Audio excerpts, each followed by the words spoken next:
Hi everyone, this is Decoding NF.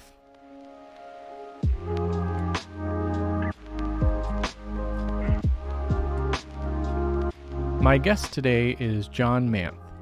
John is the father of Leah Manth, who was diagnosed with NF2 in 2007 when she was just 7 years old. John and his family are dedicated to finding meaningful treatments and a cure for NF2.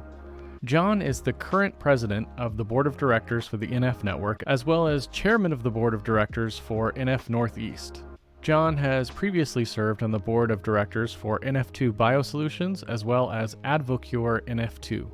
Since Leah's diagnosis, the Manth family and friends have raised $1 million and sponsored 13 NF2 research studies. John is a staunch advocate for federal funding for NF research and assists in coordinating, training, and mentoring NF families attending the NF Network's annual trip to Washington, D.C. He has extensive experience in fundraising, nonprofit organizational leadership, advocacy, and NF outreach. John, his wife Linda, and Dr. Scott Plotkin co-wrote a booklet entitled Understanding NF2, published by the NF Network. He's also written articles on various NF topics. Additionally, he has presented at numerous NF symposia and has facilitated many NF family and patient discussions. John teaches undergraduate courses in violence, global crime, and comparative criminal justice at Hilbert College in Hamburg, New York, as well as a criminal justice career program to high school students. He holds a Bachelor's of Arts degree in criminology from the University of Maryland and a Master's of Arts degree in criminal justice and education from Buffalo State College.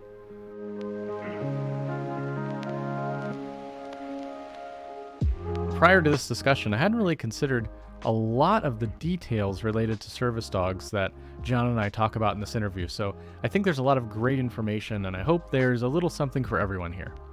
Before we get started though, I just have to get the disclaimer out of the way. The content in this podcast is for general informational purposes only and does not constitute the practice of medicine, nursing, or other professional healthcare services, including the giving of medical advice, and no doctor-patient relationship is formed. The content of this podcast is not intended to be a substitute for professional medical advice, diagnosis, or treatment, and listeners should not disregard or delay in obtaining medical advice from their doctors. Now that that's out of the way, I hope you enjoy my interview with John Manth.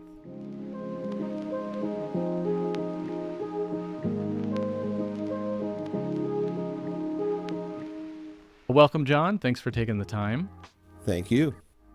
I want to start a little bit with some background just to set the stage a little bit about you and your connection to NF. So maybe give a little bit of history about where you come at this from and a little bit about your background.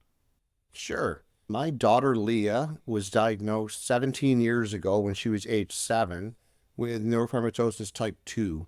And right off the bat, she had a large tumor load in her spine and brain, and it was quite a shocking diagnosis. We didn't know anything about it, like most people with NF 1 and 2. And our family immersed ourselves into the NF community, and we became very active with NF Northeast, which led me to the NF Network, and I've been working with both organizations for a long time.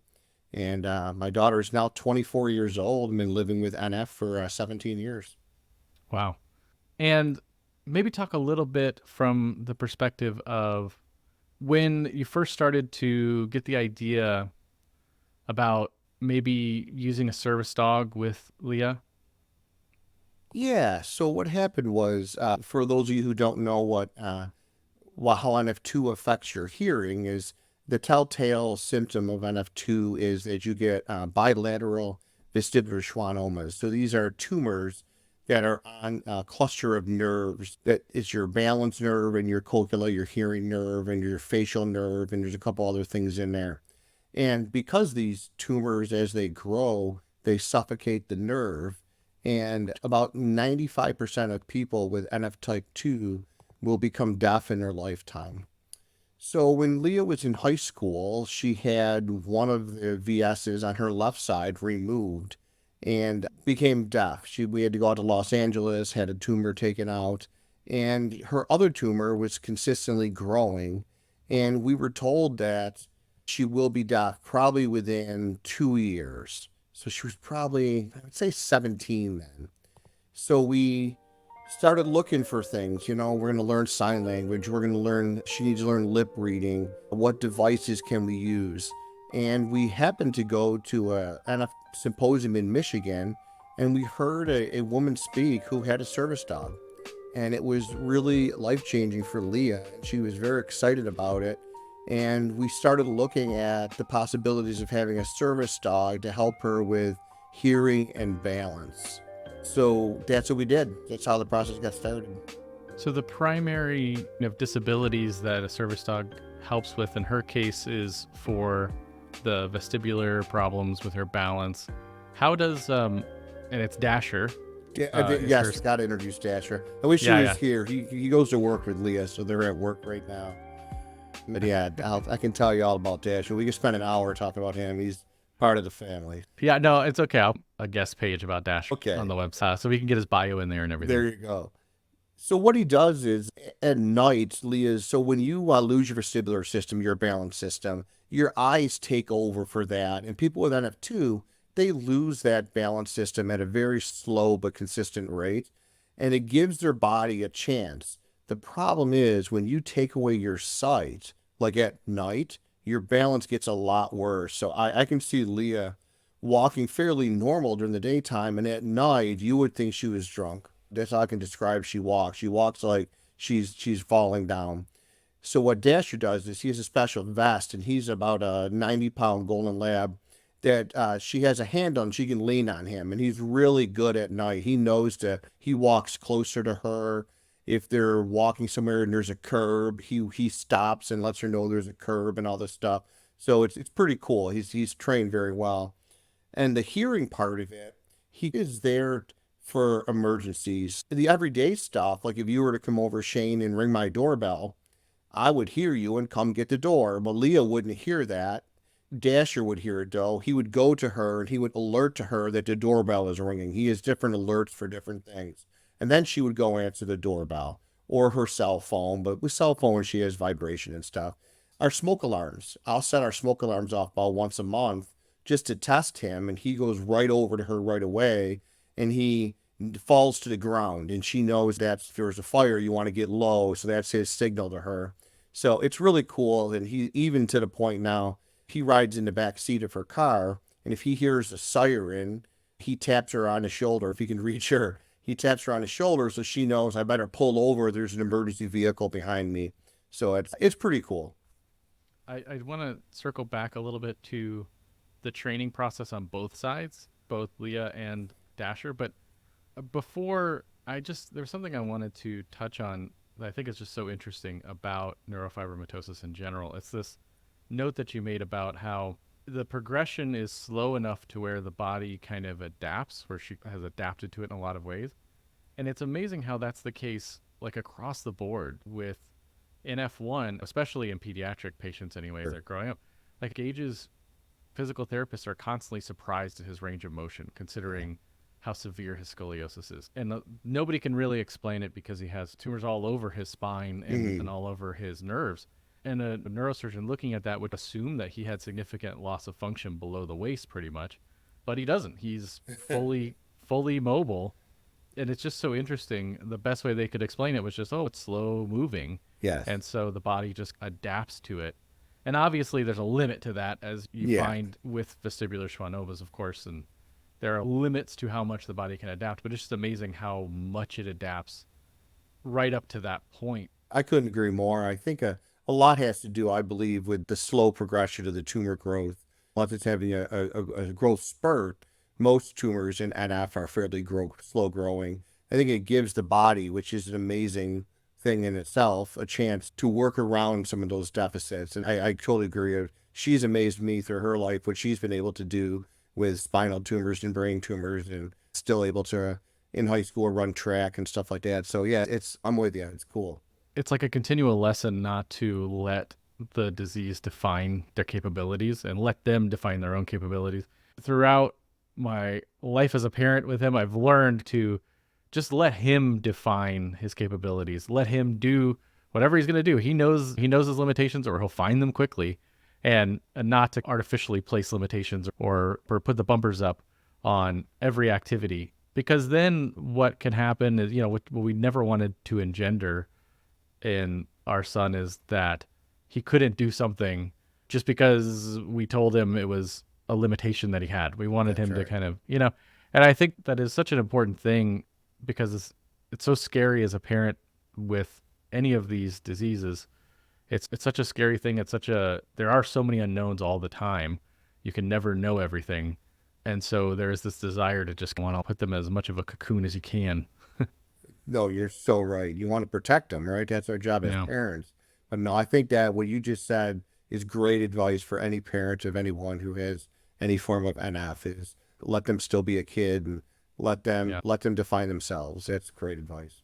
Okay, so there's a couple things I want to cover. I want to get into like the specifics, the legalities of service animals and all that kind of stuff that you probably have had to learn throughout this process and how you figured it out. But I think one thing I want to touch on, because it flows right from the conversation we were just having about Dasher and the way that he signals and stuff, is I imagine of course, there's a training process for Dasher, but I imagine there was a training process for Leah and Dasher and for Leah to learn all the signals and all that kind of stuff as well. Could you talk a little bit about what that process was like?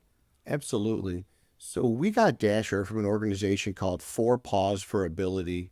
They were one of the few organizations in my search that we found that A, trained service dogs for children, and B, did hearing and balance dogs for children. So it fit perfect. So they breed dogs. They do it a little bit different there. There's this kind of misnomer that you can take your family pet and make him a service dog, and it's probably not very practical. More or less, you have to go through an agency, and you're not going to even meet this dog until they're trained. So for Dasher's sake, we had several interviews. It was quite costly. I can go through the process too if you want. And once she was selected to get this dog, we were put on a waiting list, and they were breeding dogs constantly. They have a whole breeding center in Ohio, and they had different breeds for different types of things. And they knew that golden labs work really well for hearing and for the type of stuff that Leah wanted. And they knew they wanted a dog a little bit bigger. So when Dasher was born, and his name's Dasher because he was born in the reindeer litter, which is pretty cool. He was born 2 days before Christmas, and there was 9 males in the litter, no females. And they named him after every reindeer in the order they came out. So Dasher was actually first, was Dasher, Prancer, Donner, Vixen, etc.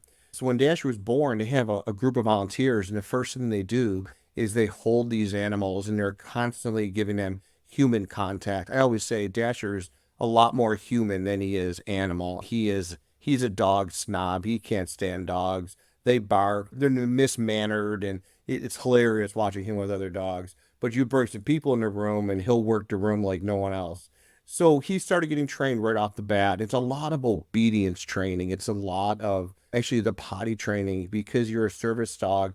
You can't go to the bathroom when you want. You have to learn to hold it, which is awful to think about. But in certain situations, if Leah was in college with him and she had a 3-hour class, she would make sure she walked in beforehand and stuff. But if he had to go during that class, he knew he had to lay there and wait until class was over. So there's training in that.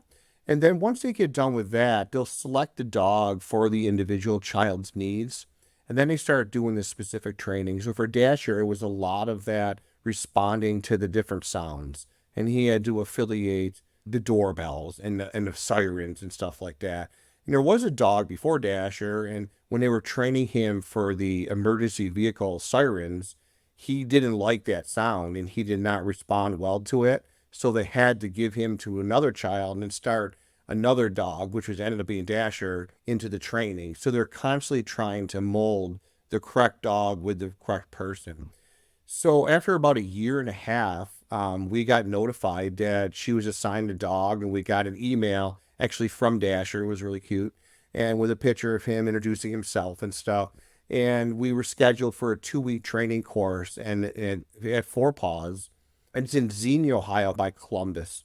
Let me just backpedal a little bit too. So they use different resources for training their dogs as well. They used foster parents.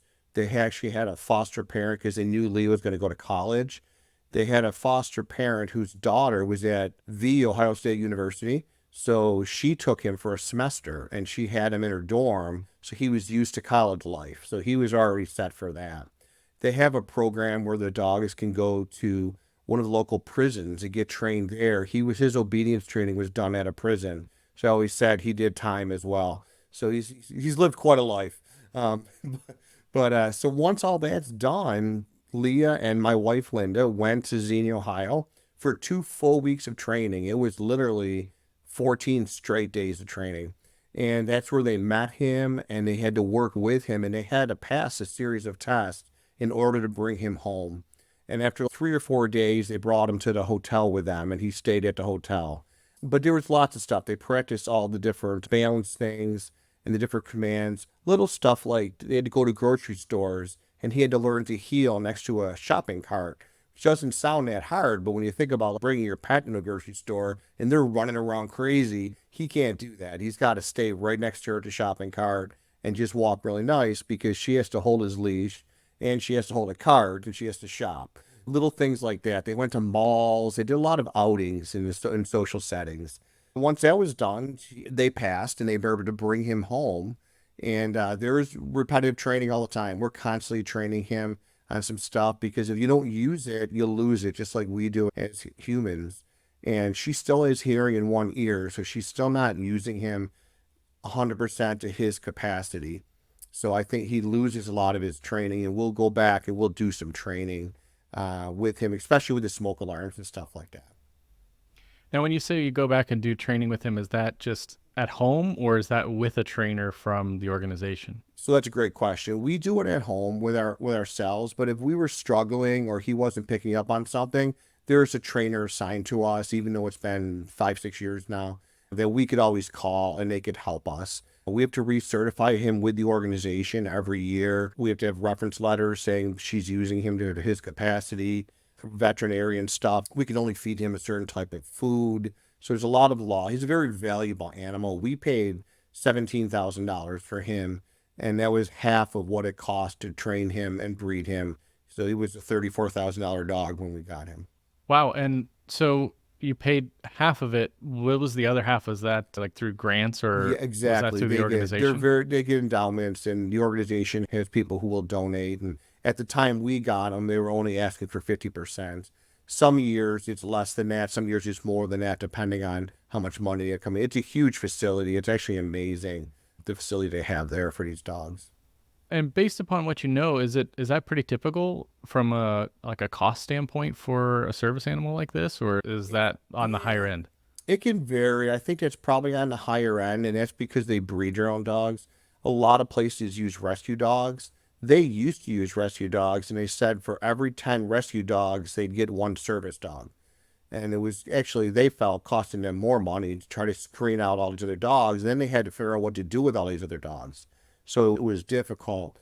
Some places, the woman we met in Michigan, who has NF2, she got her dog for free. The organization that she went through, the name escapes me right now, but they actually do it for free. They are very well endowed and they actually get state funding, but it's only for Michigan residents. So I think every place is different. There's smaller ones, there's larger ones, and you have to find what's really a good fit for you. Yeah, you kind of have to do your own research and figure out what kind of resources are available to you where you are. Definitely.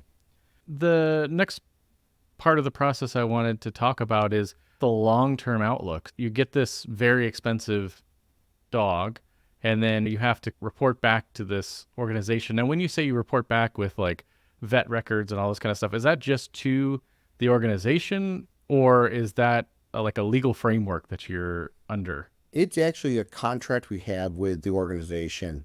There are no standardized federal or state certifications for service dogs. It's crazy. You think there would.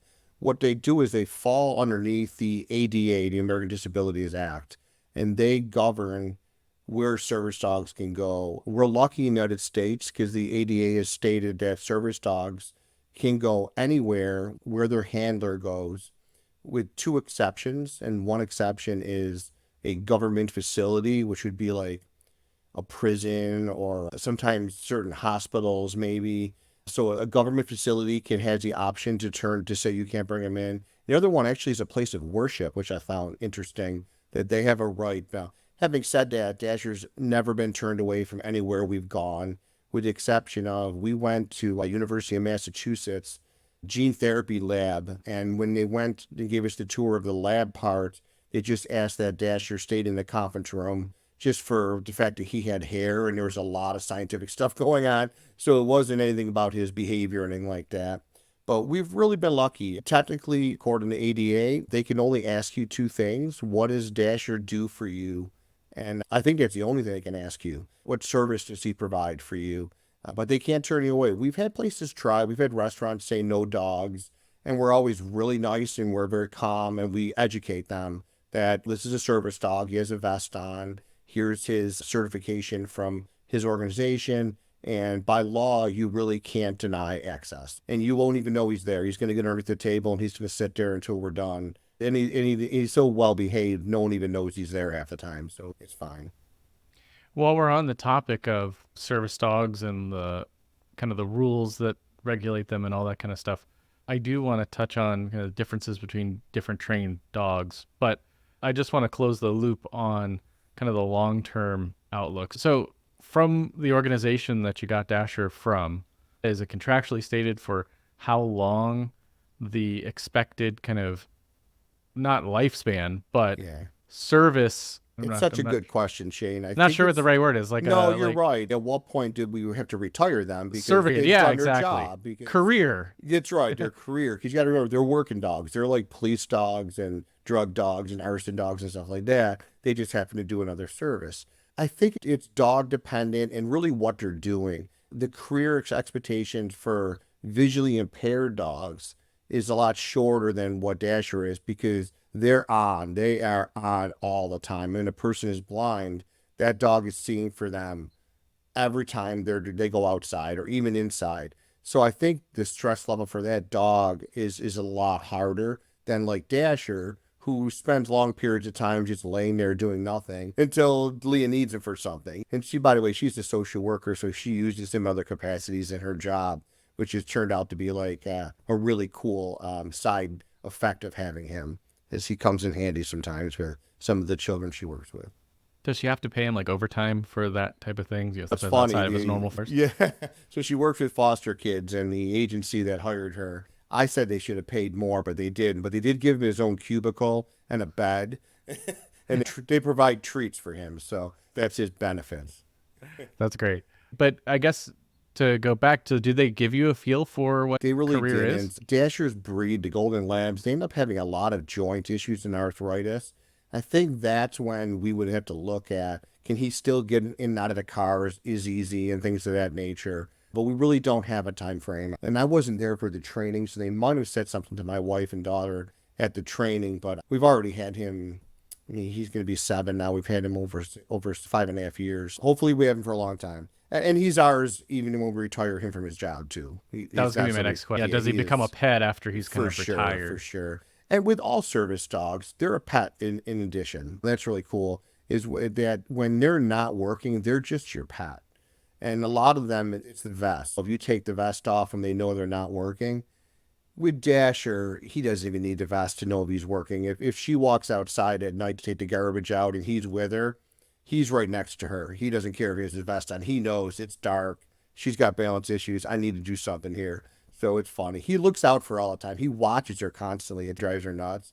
But he is just always looking out for her. It's pretty cool to watch, to be honest with you.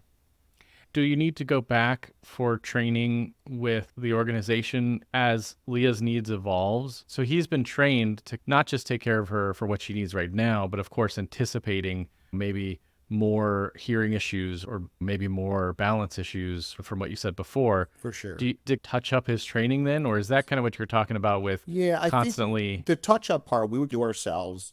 But if she needed a different service, so the third thing he does is they call it a companion duty. So he knows when she's in the hospital for surgeries or she's getting a chemotherapy treatments and stuff like that, that he has a role there, that he like gets up in bed with her and he's very comforting in those situations. And then at home, he'll come over and sit with me. So he knows when she needs him. But let's say she started developing seizures and we wanted to make him a seizure alert dog. We would have to talk to the agency, probably go back with him. I'm assuming there'd be a cost. And we would have to have, I have no idea how many weeks it would be. We'd have to train him to do a whole nother service then. And that would be extensive. And speaking of services and the types of disabilities for NF patients that a service dog might fulfill, we talked a little bit offline about how, in Leah's case, it's NF2 related disabilities, so vestibular problems, things like that. But I know you'd mentioned that there's probably even more indications with NF1 where someone might develop disabilities for which a service dog could be helpful. Could you go into detail a little bit on that? Yeah, I know that just a small percentage of NF1 patients that will have vision issues. So you certainly could have a visually impaired dog. The whole mobility issue thing, and that's with NF1 and NF2. There was dogs that were being trained to open doors for people. It was amazing. People who were wheelchair bound. Autism, I know there's a relationship with NF1 and autism. So they were training specific dogs to deal with autism. And it was actually a beautiful story. They were all in, I would describe it as like a gymnasium, and they were bringing the dogs in one at a time. And they were saying, oh, and this next dog is going to be Dasher Manth, and he's here for Leah. And they brought him in, and Leah got to meet him for the first time and fed him his breakfast and stuff. So next to my wife and Leah was a family who had a boy with severe autism, and he could not show affection at all. And they brought this dog in, his dog, and the dog came right up to him, and he sat down, and his boy starts petting this dog.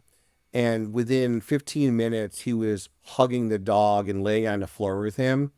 And his parents, who had gone with him, were just so emotional. The whole room was crying watching this happen.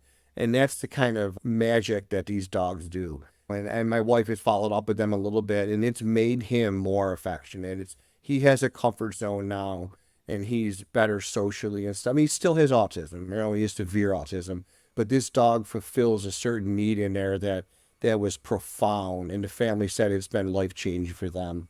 Another thing is seizure alert dogs. Another family they met with during their training, because Dasher was the only one who was there for hearing. Leah was. So the one seizure alert dog, so they're trained to smell pheromones before someone has a seizure. I have no idea how they do it. They had to provide clothes to them of the kid when he had a seizure. They took the clothes off, they put it in a Ziploc bag, and they'd ship it to the organization. So the first night they brought him home from the hospital, they brought him back to the hotel room. The dog all of a sudden grabbed him and pulled him to the ground, and the kid had a seizure. And the worry always is with that is they're gonna hurt themselves when they fall. So the dog brings them down slowly and gently as they can, so it's a safer landing. And at the same time, if the kid's by himself, he can go and get someone to help with the seizure. So it was literally the first night he alerted to a seizure, and they were just dumbfounded that this dog could do that. And I know with NF1 and NF2, we have quite a bit of seizure issues. So I think that alone is really a lot of things that can help the NF patient.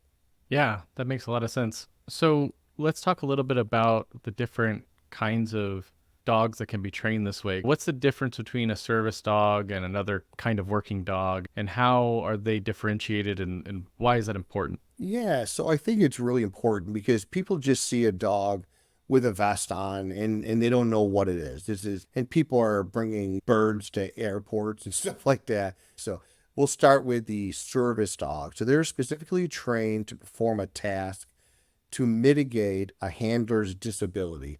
So that's why they're covered under ADA. So it's very specific. It's a visual dog. It's a balanced dog. It's a diabetic dog. They have dogs for severe diabetic children. That's the service dog, and they have to have a disability, and they're helping to mitigate that. And there's normally state certifications for a therapy dog. They are trained to bring comfort and joy to people like in hospitals, in a school.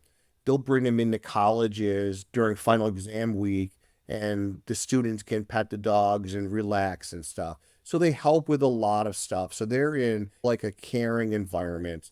Dasher is also a trained therapy dog, which is not normal. You normally do one or the other. But with Leah being a social worker, she's trained him in that. And she's brought him into hospitals, and we brought him into schools, and she's worked with him as a social worker, and he does amazing stuff.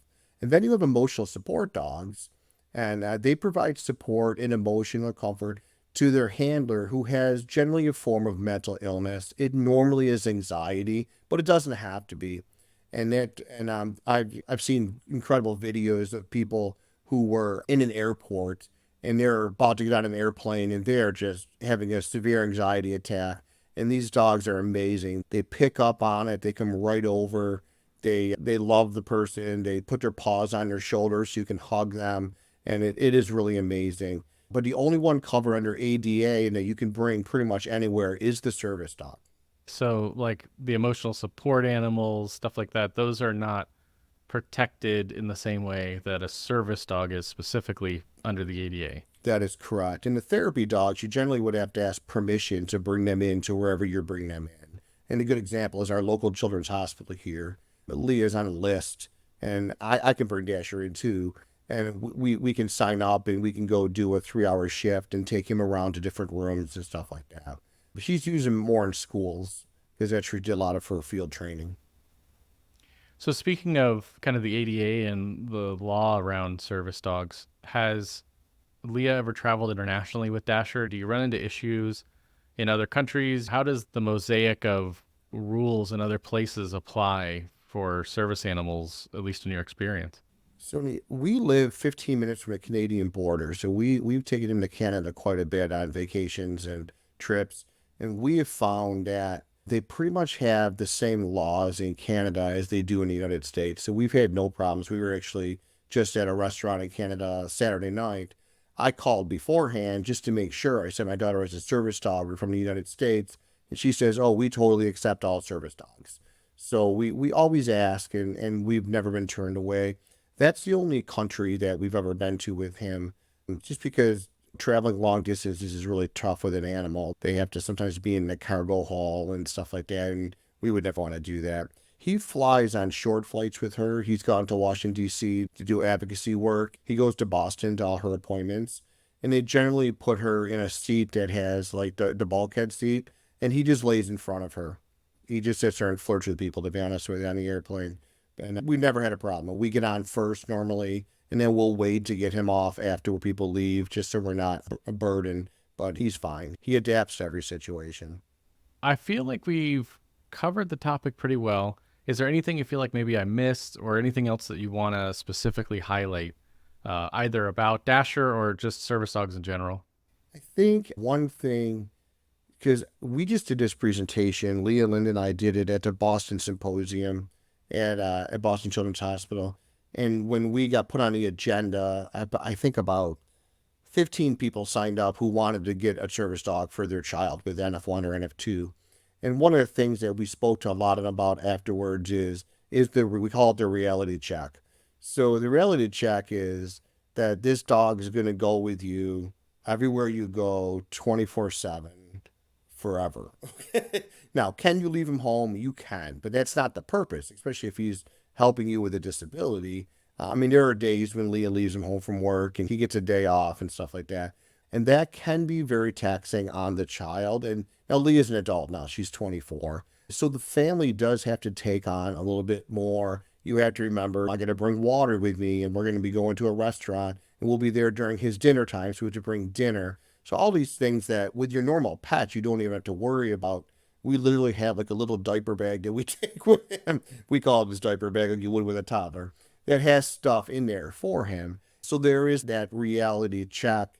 And that's why the organization, they required not only the child to come into training, but a parent to come with them, because a lot of time that parent is going to take on that responsibility until the child is old enough to do that. So I think there is certainly a reality check, and the cost, vet bills and things of that nature. It's well worth it. We love him and we would pay anything for him. Yeah, there's a big responsibility associated with it that's important to make note of. It's not just a piece of medical equipment that you're getting or something like that. That's right. It's like a living creature. And you're signing up for the lifespan of that creature as well, regardless of how long they're a service animal and how long they're helping you with a disability, which actually is a point I want to bring up, which is obviously as Dasher gets to the point of retirement, have you given any thought to, or has Leah given any thought to, is she going to try to replace Dasher and Dasher just becomes a pet, and then there's another service animal that takes his place, or is she going to try to go forward without him, or what's the thought to that? And how does that kind of work from the perspective of once you have a service animal, thinking about the long term? So we did meet a woman with NF2 several years ago who had a service dog for a while. And the service dog did pass away at a fairly young age. And she opted not to get another service dog. And it was mainly because she didn't want the heartbreak again, to be honest with you. And like a visually impaired dog, that person really has to have them. Leah doesn't have to have him. She could use a walker. She could use a cane. We could put devices into our doorbell where our lights flicker when it, you know what I mean? So there's ways around it. I think it's going to be really dependent on whether she wants another dog or not, and whether she wants to, in her mind, can really replace Dasher, because he literally has become like a best friend and does everything with us. So yeah, that's a great question. And hopefully we have a few years before we have to cross that, but that'll be Leah's decision. And obviously we'll just support her in that. I think it's all dependent on her needs then and how she feels. I imagine have to be like a grieving period first. And actually, I want to circle back. We probably should have covered this early on, but since you brought up the other assistive kind of technologies and stuff, first off, how did you make the decision to try to move toward a service animal versus just adopting a series of, assistive technologies or assistive techniques like you were talking about? We're going to learn sign language. We're going to do this. How is the decision made? Because it is a huge expense, like you mentioned, for most people. So the question becomes, Sure. For 17 grand, you can buy a lot of special doorbells and various You things sure like that, can, right? yeah. And so I wonder, what was the tipping point? I think for her, as a parent standpoint, and she was younger, I think, we started talking about this, she was probably 15 or 16. A lot of it was us feeling like she would always have somebody with her. When her world went silent, she always had somebody with her, because we knew she wanted to go away to college. She wants to be independent. And to me, that's a lot cooler and a lot more comforting than just the sign language and everything else. And we've done all of that other stuff besides, because she still has to communicate with people. It was that peace of mind for Linda and I that Leah would have somebody with her all the time, because you worry, you're a parent, right? We worry about that all the time. Is she going to be treated okay? And especially when she went away to college, she ended up going away just for a year and then came back. It just wasn't for her. But when she was at college, I felt a lot better knowing Dasher was in her dorm room Yeah. and could look out for her if she needed Yeah, something. that makes sense. So you didn't necessarily see it as a replacement for any of those kind of assistive independence fostering things. You still do all that stuff, but Dasher is kind of a way to augment that and a way to extend yourselves and provide that safety net. Yeah, that's how Linda and I were looking at it. And Leah thought it would just be cool to have a dog. So and we're glad we did it, and we would definitely recommend it. And to all the listeners, if you are looking for or thinking about this, Shane's welcome to share my contact information. I've talked to lots of people. It is not for every situation, and we can help you work through that and help you with your search for an organization and things of that nature. We're not 100% experts, but going through the process once definitely helps us to be able to help other families. We're more than willing to do that. Yeah, maybe tell people a little bit about how to get in touch with you, or, if I don't know if you're on any social media stuff or through NF Northeast or any of that stuff. If you want to, anything you want to highlight about organizations or contact for you, or any of that stuff, please feel free. I'm going to give you a little bit of time here to cover any of that stuff you want to. Absolutely. Yeah, so my email address is jmanth, MANTH, 7028 at AOL.com. I'm certainly on Facebook and Instagram. As far as organizations go, I just found them to be so comforting. We linked into NF Northeast, which is a very large regional organization. And the first phone call I made was to them once she got diagnosed. And Karen Peluso, who at the time was the founder and executive director of the organization, she answered the phone and we became best friends. And she quickly got me on the board of directors there. And I'm the current chairman of the board of directors for NF Northeast.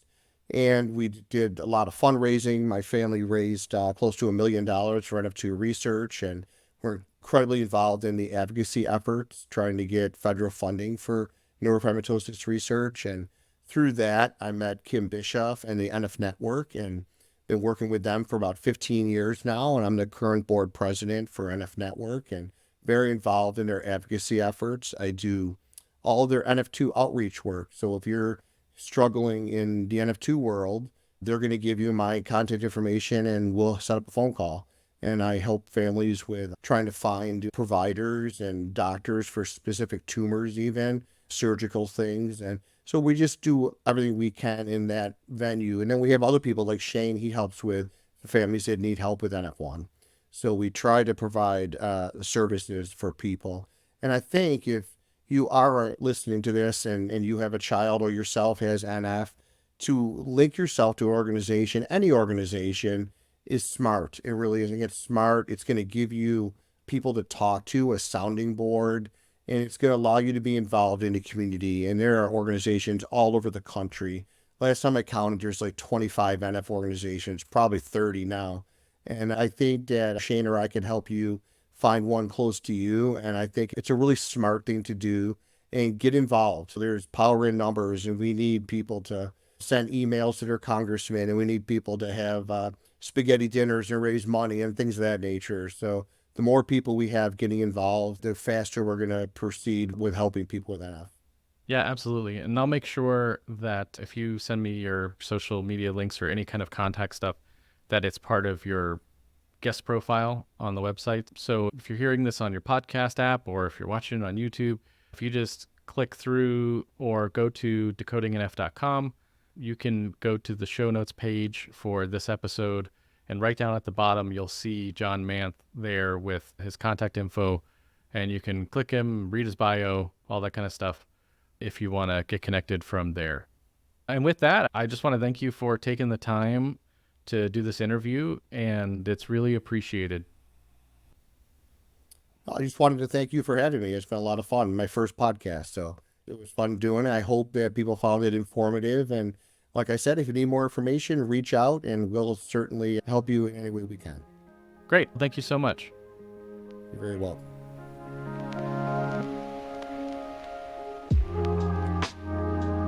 Before we wrap up, I just want to thank John, the Manth family, and of course Dasher for taking the time to talk about this subject with me today. And as always, if you have something to say, you can reach me by email, shane@decodingnf.com. Everything about this episode and the rest of the episodes of the podcast can all be found at decodingnf.com. You can subscribe anywhere you listen to podcasts. You can also find us on YouTube, Facebook, and Instagram, and all those links and all that stuff is on the website as well, including all the show notes in this episode with anything specific that we talked about that John wanted to link to. I hope you found something useful or at least interesting in this episode. And until next time, I'm Shane, and thanks for listening.